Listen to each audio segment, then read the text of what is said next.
welcome to my channel, or welcome back to my channel. On today's episode, I decided to kind of switch things up a little bit. I have my little podcast makeshift setup. Nothing fancy or professional going on here. I kind of just ordered stuff off of Amazon, and I was like, I want to try out this podcast stuff, because clearly podcasts are where it's at now. And I think it's a fun way to really bond with your community and just kind of talk about whatever's on your mind. And I have a lot on my mind these days. So on today's episode, I wanted to speak about religion, which I never thought in a million years that I would get onto YouTube and start talking about religion, because it was never something that I was really raised around. If anything, my family was very, very spiritual. I have highly spiritual people in my family. I have, a couple mediums. And I was raised around the idea that spirituality was the way to go. And I started to dabble into tarot cards and oracle cards. And I really followed a lot of tarot, astrology readings, and I was very into that. So it's pretty weird that I am now coming around to speaking about our boy Jesus Christ.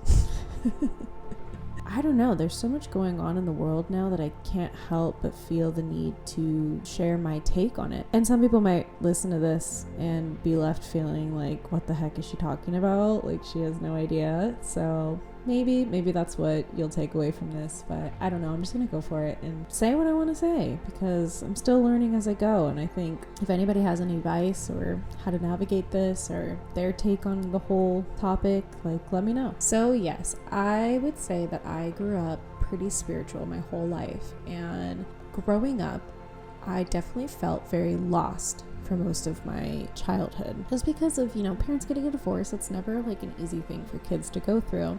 I think it can make kids feel very lost and confused and stuff. And just in general, I think growing up and going to school and stuff, it's a very normal thing to feel lost. My family was never very religious. We were Jewish on my mother's side. We did celebrate, but I think we kind of just did it for the fun part of it. I never really understood it, never really listened to anything, never really read anything on my own or took the time to practice anything. So I guess I it's kind of just normal, typical American way of celebrating religion. You kind of just do it for the food and the family and the celebration of drinking. So that's kind of how we did it. So I would say probably from 18 to recently, 25, 26. I would say 26, because I just turned 27. So it's very, very recent that I just got into my path that I'm currently on.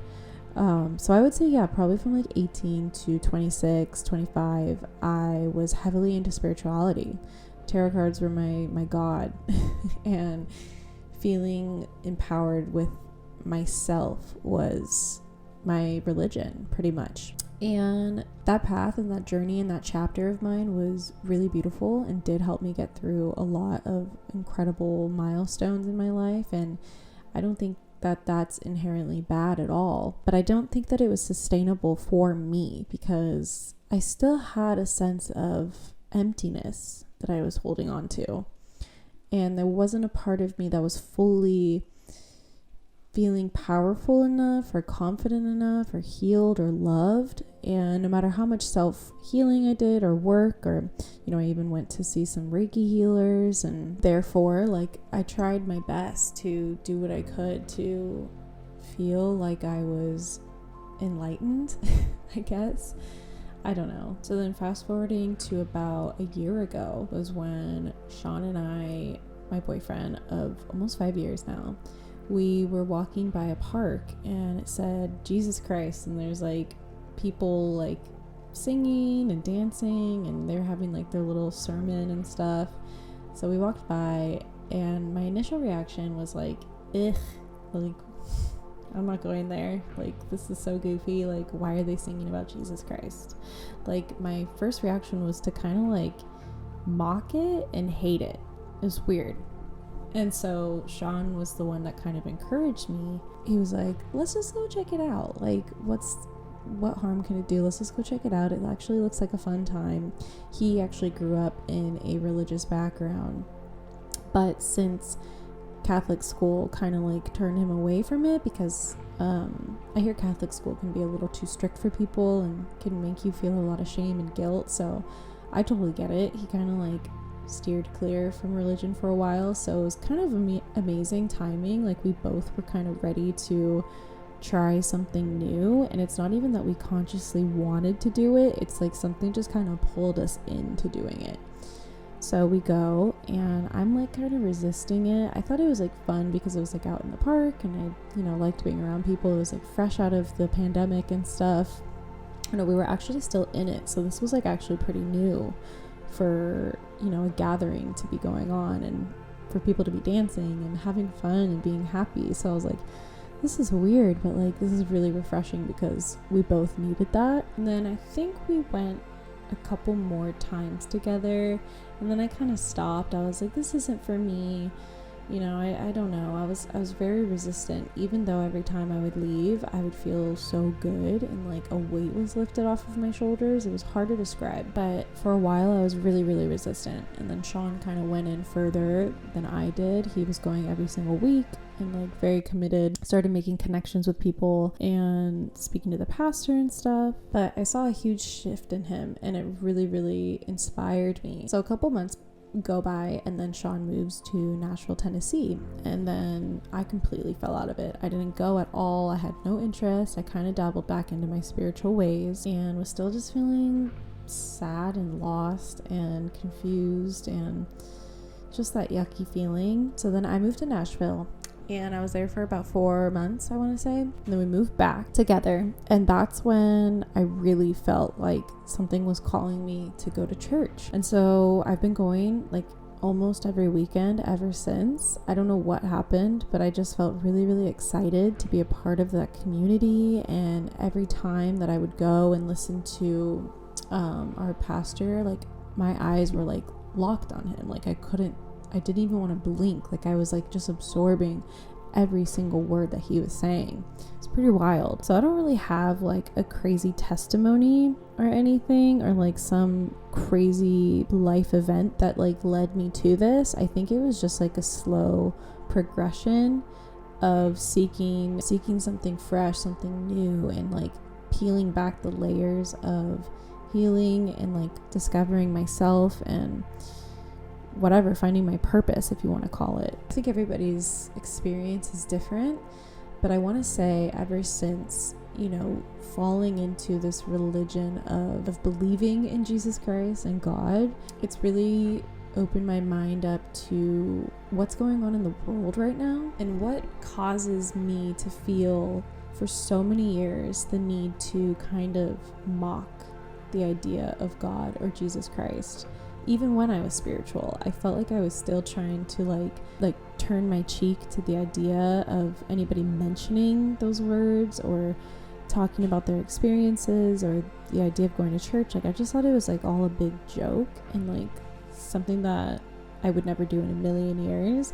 And I kind of judged it for a while. And I think it's so interesting because the people that I would surround myself with and the environments that I lived in and just like how I was growing up, I felt like it was so normal to hate Jesus Christ or God, and to think that anything to do with religion was like stupid and idiotic and make-believe and something that you should never follow. Because one, I was not really raised around that, and two, that's just like our modern culture is to hate it, to shun it. But a lot of like our music nowadays and the shows that we watch and just what is popular as entertainment nowadays seems to do everything that is against the Bible or religion. And I think there's a middle path to everything. I don't think all of it is bad. I don't think all of it is, from the devil, but I can see how a lot of the things that we idolize and praise and consume can steer us down the dark path. Because I think for a while when I was growing up, you go to college and you binge drink and you dabble with drugs and you dabble with making mistakes and, hooking up with the wrong people and so on and so on.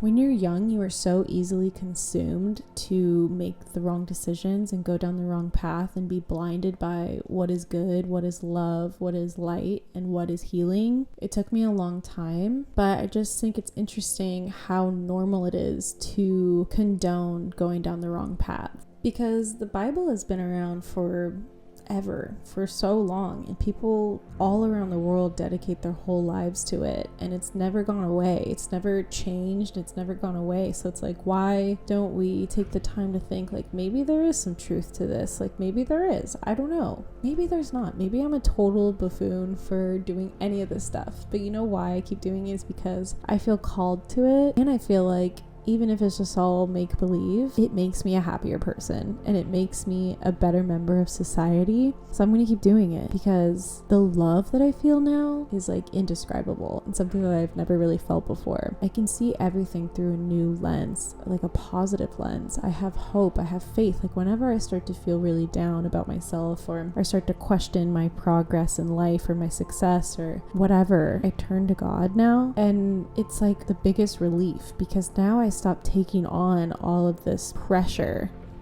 that I used to have, even with spirituality and trying to like manifest and stuff like that. Now I can just give it to God. So I'm still trying to navigate all this, but I guess I just wanted to put in my 2 cents. I've been watching Natalia Taylor is kind of what sparked me to want to make this. She shared her testimony, and I think her story is really incredible. You should definitely go check it out if you have time. She started off being, very ego-driven in her YouTube career, modeling career, dabbled with the wrong kind of drugs, went into psychosis, and then that's kind of like how she turned to God. And I think her story is really beautiful and very brave because not many big YouTubers, especially that come from that kind of background, talk about this kind of stuff. If I can give you any word of advice, I think being open to the idea of religion is so important. And I wish I was told that earlier or sooner in my life, because I know how it's happened has, it's happened in perfect timing, divine timing, the way it's meant to be. But I know now that I want to raise my kids knowing about the Bible, knowing about God, because in a world that is so confusing and there's so much, chaos and sadness and tragedy, you can find so much clarity when you're living in the path or the eyes of Jesus. But like I said, I am by no means a perfect Christian at all. I don't even know if I want to call myself that anymore. All I am is just being open to God and Jesus Christ and trying to tap into prayer rather than manifestation and trying to control every aspect of my life. I'm kind of at this point where I'm like, you know what? I surrender and just show me what I should do for you. I'm sure I'm leaving out a lot of the stuff that I wanted to mention, but I got a little nervous because this is like very weird, and I'm scared that people aren't going to want to follow me because of this, because it is such a going against the grain subject, which you would think that it is going with the grain, but it's actually not, because people don't want to talk about this because everybody has their own opinions, or they're so quick to reject the idea. Thank you for taking the time and listening to this episode and just letting me chat. I'm excited to keep doing these like sit down and talk style videos with you guys. I think they're really fun. I have so many fun topics that I want to talk about. All right, I love you guys, and I'll see you soon. Peace.